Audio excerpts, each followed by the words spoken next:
Good morning, I'm Bree Driscoll, and here's your Spectrum News in 90. Former President Donald Trump holding his first rally in 11 days in southern Florida last night. Trump mocking President Joe Biden amid increasing chatter the president's campaign may not continue.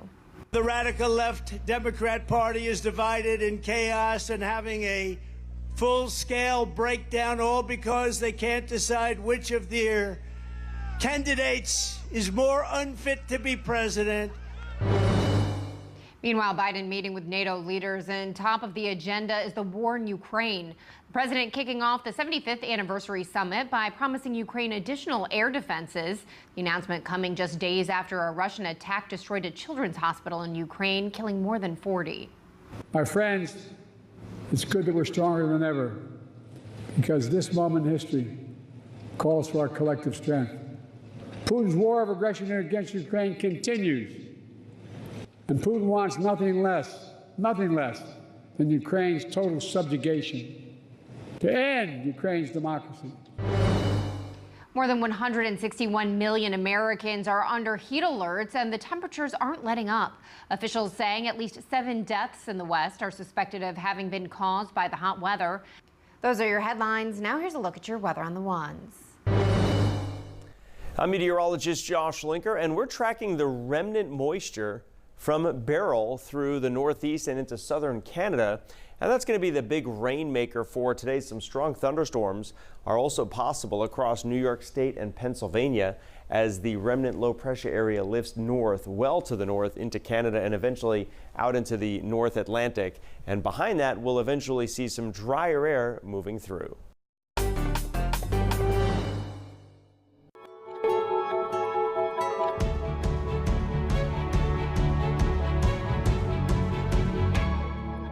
Thanks so much for joining us here on Spectrum News. I'm Bree Driscoll. Today is Wednesday, July 10th.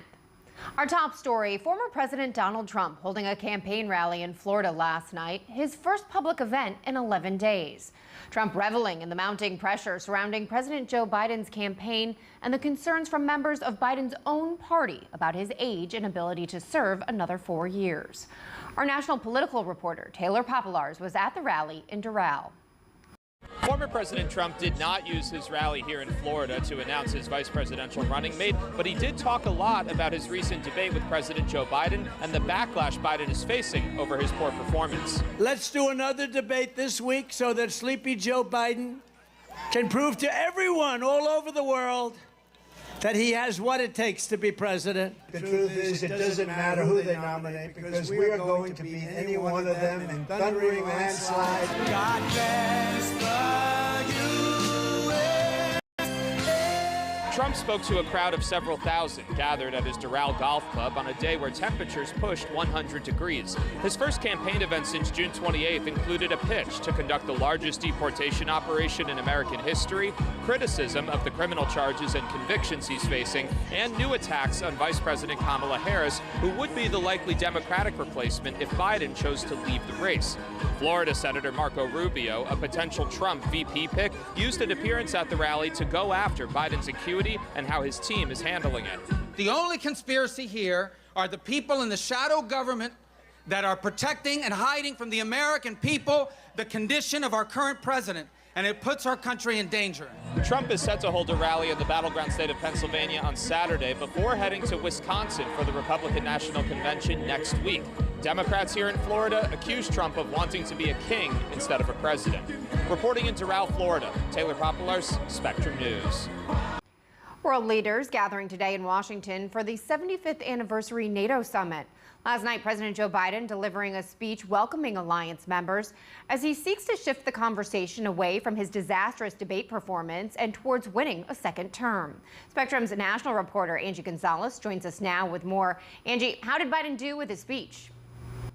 Well, Bree, every single one of Biden's speaking engagements, they're going to be scrutinized after he at times struggled to find his own words during that debate with former President Donald Trump nearly 2 weeks ago. And Ukraine and its ongoing fight against Russian aggression was the focus of his speech. But he also touched on the importance of the NATO alliance as a whole and how it's become stronger despite Russian President Vladimir Putin's expectations, perhaps, that the group might not coalesce following, of course, his invasion into Ukraine in 2022. Now, here is some of what Biden had to say.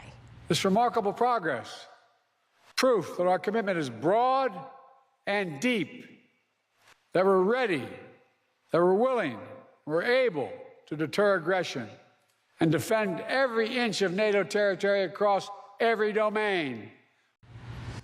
So, Bree, as you could hear there, the president's voice much more forceful than what we saw during the debate and even during the interview that took place afterwards. What Democrats who have questioned whether or not he should remain at the top of the ticket, some of them have said that that's what they want to see more of. A big test is going to be tomorrow, though, when Biden holds a press conference and he's going to be without a teleprompter. Bree. And Angie, another Democrat representative, Mikey Sherrill of New Jersey, coming forward to publicly call on Biden to step aside. Is in doubting the president's reelection campaign growing? So when it comes to numbers, yes, but out of the more than 200 Democrats that are in the House alone, only about a dozen have been identified either by themselves or in reports as members who want him to withdraw or have expressed a similar sentiment, basically gone up against the line. Now, on Capitol Hill Tuesday, it seems that party members are divided about his candidacy still. There were several meetings in which Democrats discussed the issue yesterday. For now, though, it appears the defections are being contained to this smaller group following Biden's efforts in recent days to get out there in public and to show the American people that he can keep up with the pace of the job.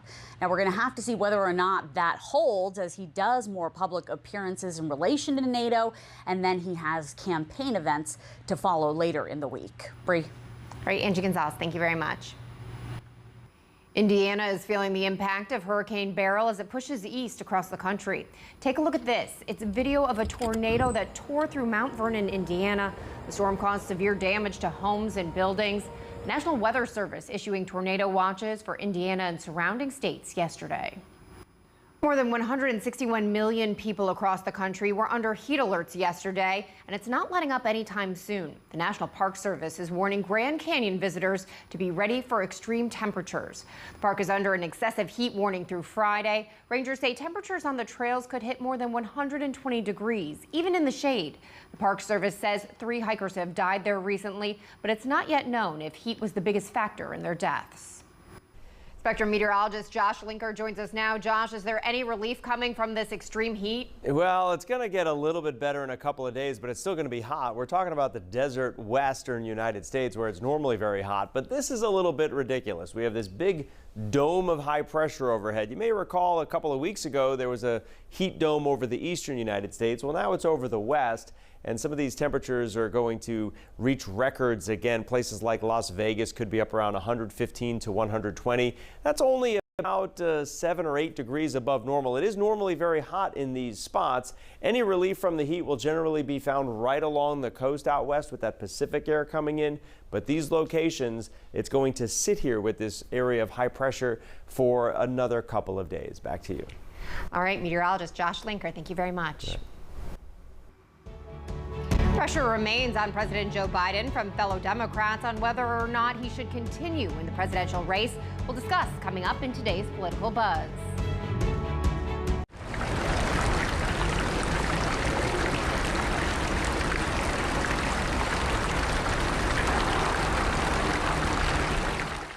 Here's the deal. In this election year, people need a place to explore national issues that have an impact on their community. To understand those issues better, we're bringing together our team of local political journalists from across the country to break down what's happening. So join us every week to catch up on the key stories making a big difference across the nation and in your local community. Watch The Big Deal with Errol Lewis Friday nights at 9 Eastern, 8 Central on Spectrum News Plus. Available on all of your favorite devices exclusively on Spectrum. At Spectrum, we know that internet is a vital tool to help you fulfill your dreams. My dream is to become a video game developer. My dream is to get my online college degree. That's why Spectrum has affordable solutions to keep you connected. At Spectrum, we are committed to delivering reliable, affordable internet and unlimited mobile to keep you connected to what matters most to you. When I was in foster care, I never knew when I would have to move, so I always had my suitcase ready to go. Then one day, I was adopted. My new parents opened their hearts and home to me. My parents cook my favorite breakfast for me every morning. My parents take me on trips I never thought I would go on. They gave me a home and an even better reason to use that suitcase. My parents aren't perfect, but they're perfect for me. I found hope in the midst of an overwhelming situation. Alcoholism is a disease that can affect any family. Everyone suffers, but there is help and hope at Al-Anon Family Groups. Al-Anon gave me my life back. I'm a better father and husband. Are you in an overwhelming situation because of someone else's drinking? Al-Anon and Alateen can help. Local and virtual meetings are available. Maybe one could work for you. Call 1-866-200-0033 or visit alanon.org/hope.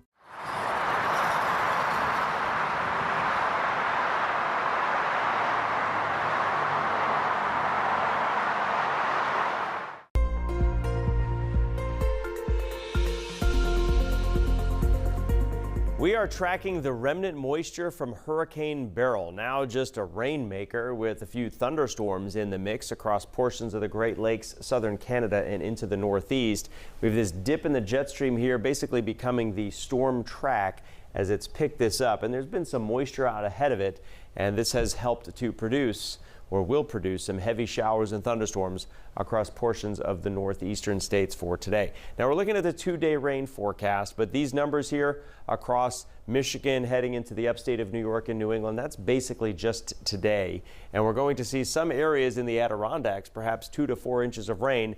And you get that in the mountains there, and that could lead to some flooding concerns, at least for today. After today, we're going to get into a drier weather pattern in these areas. Now, the rest of the country, especially out west, not really a whole lot happening. So we'll take a close-up view here of the precipitation. We're going to go into the afternoon and evening, and there's actually a cold front attached to this. That's going to be producing some of those stronger thunderstorms, and then that lifts on off toward the northeast. And as it pulls away, we'll actually get into a north wind that'll bring some cooling temperatures for about a day or two, and that'll settle in. Now, nothing cold. Don't get too excited about a big cool down, but you'll notice highs today in Chicago, 77, 78 Columbus, 83 in New York, and then south of there from D.C. southward, still hot along the East Coast. You want to talk about some heat, it's out west again. 118 in Vegas, 114 in Phoenix, Salt Lake City over 100, Boise over 100, Great Falls, Montana almost 100, and it's right along the coast where we're going to be a little bit cooler. San Francisco, just 77 degrees. Overnight temperatures comfortable. Now that's a dry heat out west, so some spots away from the desert southwest do have a chance to cool a little bit. So 62 in Denver for the morning low. And then as we make our way into tomorrow, the heat continues out west with triple digits and still cooler and comfortable in the northeast.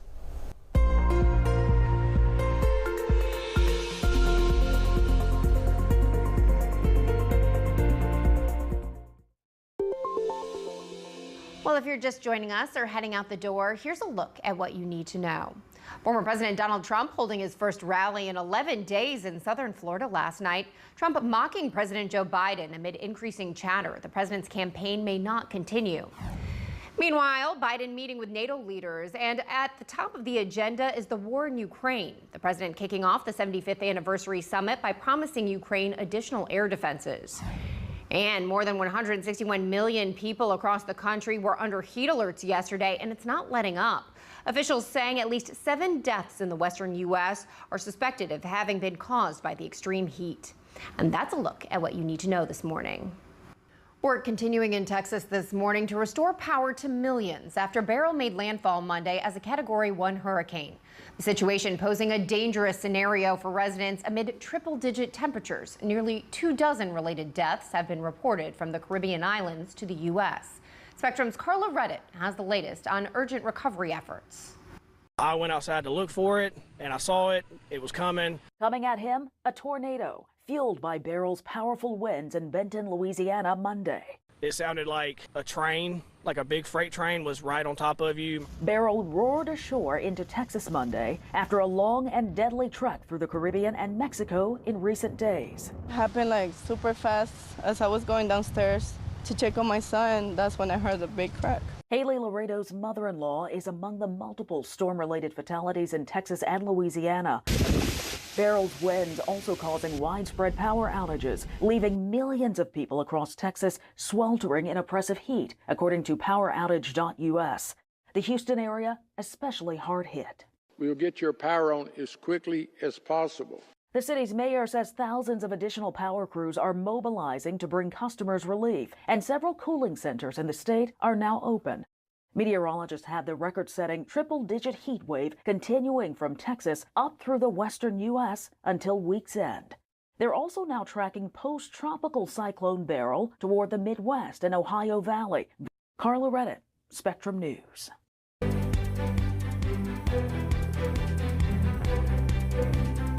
It's time now for our political buzz. Joining me now is political director Bob Hart. Bob, we're still talking about Biden's poor debate performance and calls for him to step aside nearly 2 weeks after they initially started. Biden has said he is staying in, but these calls for him to step aside are still coming in sort of in dribs and drabs now. There are still meetings being held to discuss this. Do Democrats really need to fish or cut bait on this issue at this point? I think they're fishing with him now. It feels like the mini revolt is over.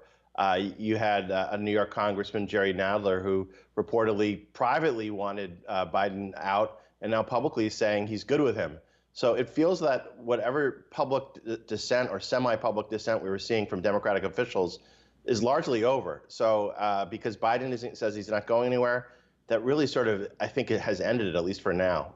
So it looks like he has weathered this storm, in your opinion. Biden gave a strong speech at the NATO summit yesterday. Many Democrats are saying they want to see more of that. The president has a press conference tomorrow, which will be off prompter. What should we be looking for there? I mean, just basically how he's doing. Can he complete a sentence?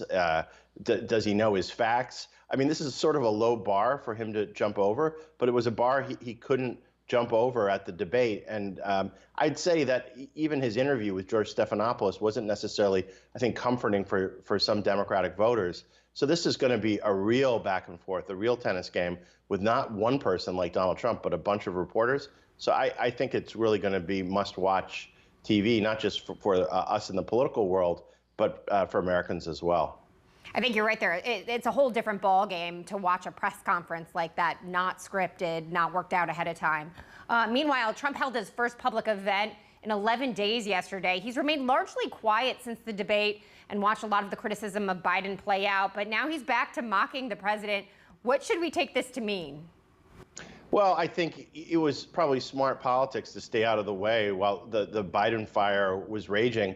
The next big thing for him, but before the Republican National Convention, is does he announce who his running mate's going to be before the convention? I would think he would, maybe Friday or Saturday to sort of get a weekend bounce into the convention in Milwaukee. But listen, Ronald Reagan waited until the convention to make the big announcement about George H.W. Bush. So there is that possibility. But under the convention rules on Monday, the ticket's supposed to be nominated. So Monday would have to be the drop dead date. But you never know. With Trump, maybe he'll change the convention rules. And I know it's hard to read, but do we think we have a front runner for Trump's VP at this point? I mean, you're hearing a lot about J.D. Vance, the senator from Ohio. You're hearing Marco Rubio. You're hearing Governor Burgum. So I think it'll be one of those three, but you never know. Trump is a master showman. But I just have a gut feeling that it may be J.D. Vance. Vance has a very close relationship with Trump's son, Donald Jr. So, but I think we'll find out soon. My guess is Friday or Saturday. All right. Thank you very much, Bob. Thanks, Bree. Just ahead on Spectrum News, how one man in Massachusetts is living the ice cream dream after retirement and serving smiles throughout his community.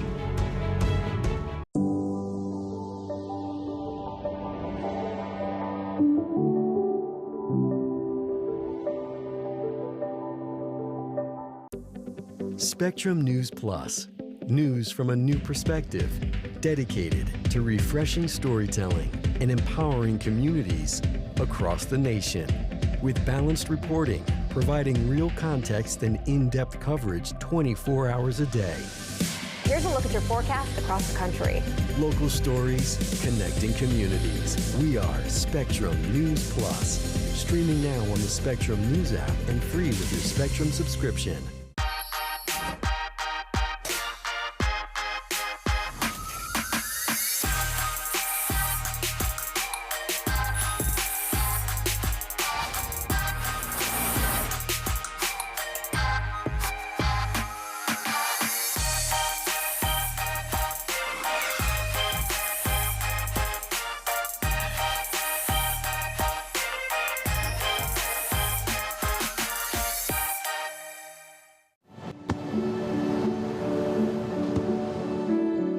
don't remember how it started.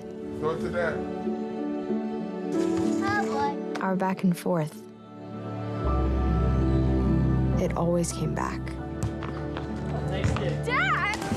You probably don't remember what you told me, That was perfect. but I heard every word.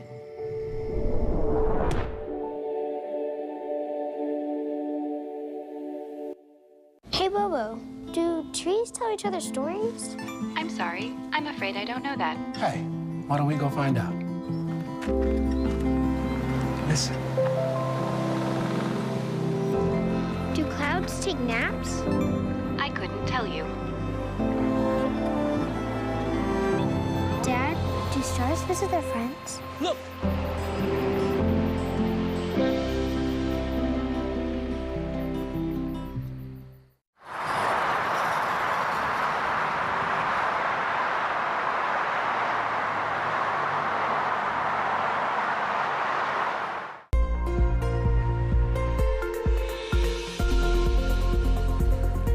Well, in July, it's normally very hot out across the western United States, especially in some of the desert areas where there's not a lot of rain.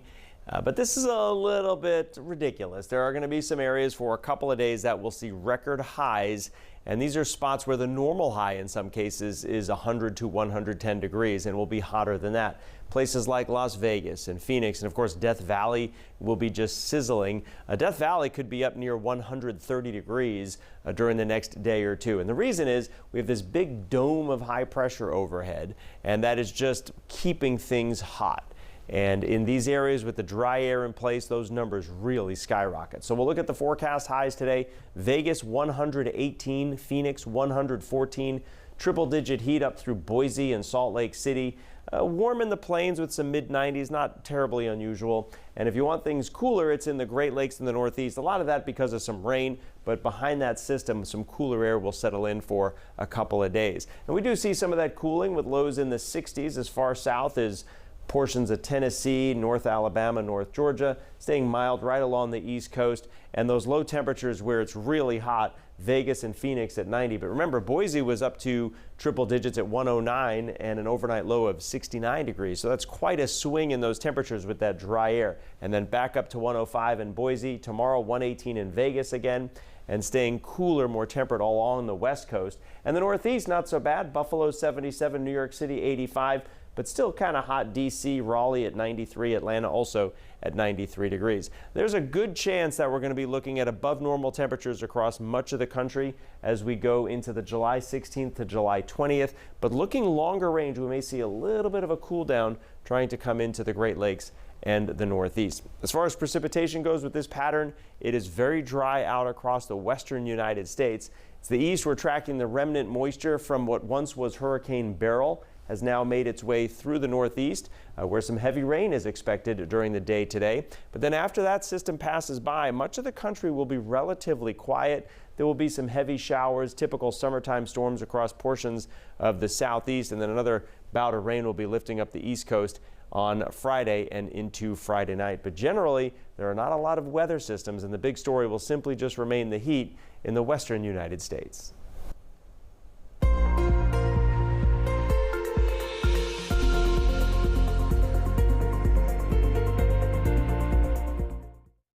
A human case of plague has been confirmed in Colorado. Pueblo County health officials saying they are still investigating the source of the infection.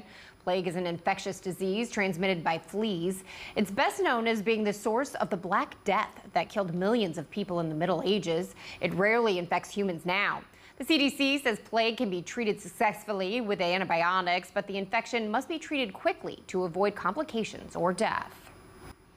Well, it's been 70 years since Mount Everest was first conquered, and since then, thousands of climbers have scaled the peak but have left more than just footprints. According to a Nepal government-funded effort, roughly 11 tons of garbage were removed from the mountain, along with 4 bodies that had been frozen there for years.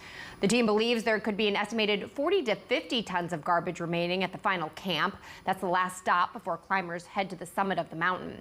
Now, the oldest piece of garbage recovered was batteries for torchlights that were from 1957.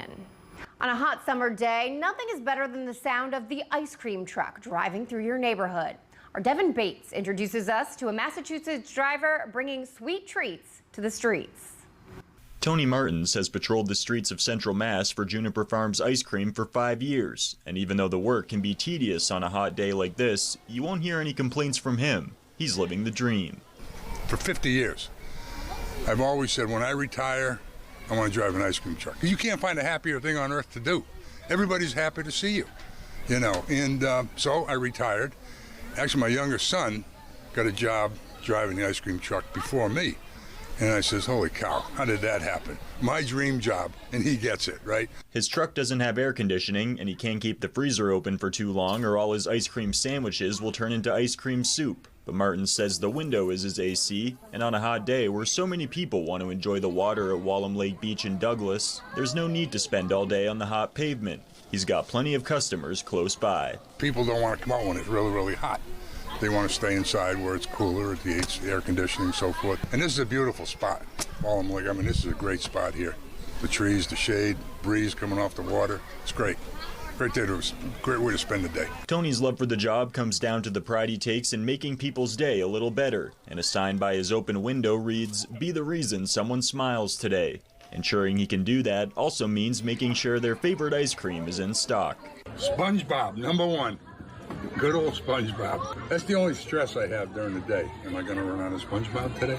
And while some aspects of being an ice cream truck man have changed over the years, Tony now accepts Venmo, he enjoys the nostalgic feeling he gets from living out this decades-long dream, and his customers do too.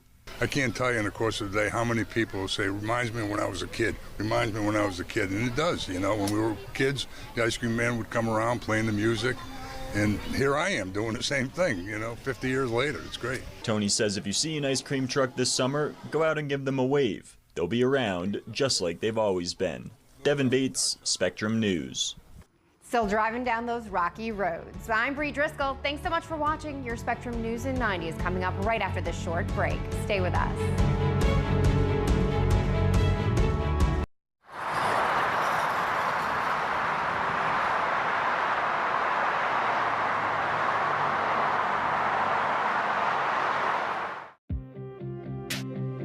The 2024 election will decide who leads our nation and the balance of power in Congress, impacting all of us. From Capitol Hill to the Oval Office, let Spectrum News be your resource for balanced, in-depth coverage with our dedicated experts in local politics. Strengthening democracy by informing your community. That's our mission. Available on all of your favorite devices, exclusively on Spectrum. At Spectrum, our workforce of over 100,000 employees are all located right here in the U.S. You can find them in our stores, in the field, and in our call centers with 100% U.S.-based customer service. Our team works hard to provide the towns, cities, and neighborhoods they live in with the reliable services that everyone counts on, making us one of America's most trusted companies. We're Spectrum, creating jobs and opportunities across the country, and proud to be 100% U.S.-based. When I never graduated from high school, I realized I wanted to go back to school because I didn't want to work these back-breaking jobs the rest of my life. With the help of my father and having my son, that was all the motivation that I needed to come back to school. I felt accomplished, made me feel that I could take on whatever challenges life throws at you. Find free adult education classes near you at finishyourdiploma.org. My mother was always very familiar with her neighborhood, but one day she stopped at the stop sign for much longer than usual, and she didn't know whether she should go forward or turn, and she wasn't even really sure where she was at. It was very unsettling for her. I felt so much better after my son told me, "Mom, I don't want you to worry or be afraid. I'll be there for you, and we'll figure it out."